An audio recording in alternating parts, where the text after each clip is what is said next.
நான் என் விக்கலை போக்கணும்னு நினைக்கிறேன், ஆனா அது போக மாட்டேங்குதே. நாங்க உனக்கு உதவுறோம் பெனி. எங்க அம்மா எனக்கு எப்படி விக்கல போக்குறதுன்னு சொல்லி கொடுத்திருக்காங்க. 1ல இருந்து 10 வரைக்கும் தொடர்ந்து சத்தம் போட்டு பலமா எண்ணினா உன்னுடைய விக்கல் உன்னை விட்டு ஒரேடியா ஓடி போயிடும் பெனி. 10? ஐயோ, எனக்கு 10 வரைக்கும் எண்ண தெரியாதே. என் விக்கல் என்னை விட்டு போகவே மாட்டேங்குது டோரா. கண்டிப்பா போகும். உன் கைவிரல்களை வச்சு 10 வரைக்கும் எண்ணி பாரு. இப்போ எனக்கு உங்களுடைய உதவி தேவை. பென்னியோட விக்கல போக்குறதுக்கு நாம எல்லாரும் 1ல இருந்து 10 வரைக்கும் எண்ணலாமா? நீங்களும் எண்ணுங்க.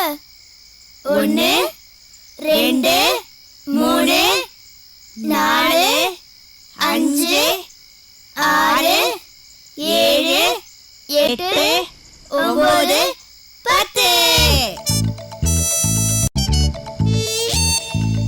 என் விக்கல் என்னை விட்டு போயிடுச்சு. ஹையா, சந்தோஷம் பெனி. நம்ம பென்னிக்கு உதவிட்டோம். கண்டுபிடிச்சோம். செல்லு பேக் கண்டுபிடிச்சோம். நாங்க சத்தம் போடுற ஆத்தை தாண்டி அமைதியான காட்டை கடந்து வந்துட்டோம். மஞ்சள் பள்ளத்தாக்குல வந்த சத்தத்தையும் கண்டுபிடிச்சோம். அது விக்கல் சத்தம், பென்னியோட விக்கல் சத்தம். இக்கோட படகுல ஏறி ஆத்தை கடந்து வந்தோம். குள்ளநரி தூங்கும் போது மெதுவாதையும் கடந்தோம். ஹே ஹூ ஜாலி, நாங்க ஜெயிச்சிட்டோம்.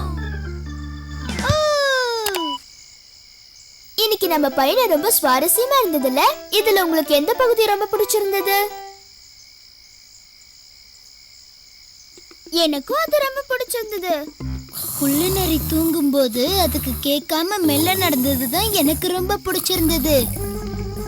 ஹிக்பம் ஹூ சத்தத்தை கண்டுபிடிச்சதுதான் எனக்கு இந்த பயணத்துல ரொம்ப ரொம்ப பிடிச்சிருந்தது. என்னோட விக்கலை நீங்க நிறுத்தினதுதான் உண்மையிலேயே எனக்கு ரொம்ப பிடிச்சிருந்தது. இந்த உதவியை மறக்கவே மாட்டேன். உங்க உதவிக்கு ரொம்ப நன்றி.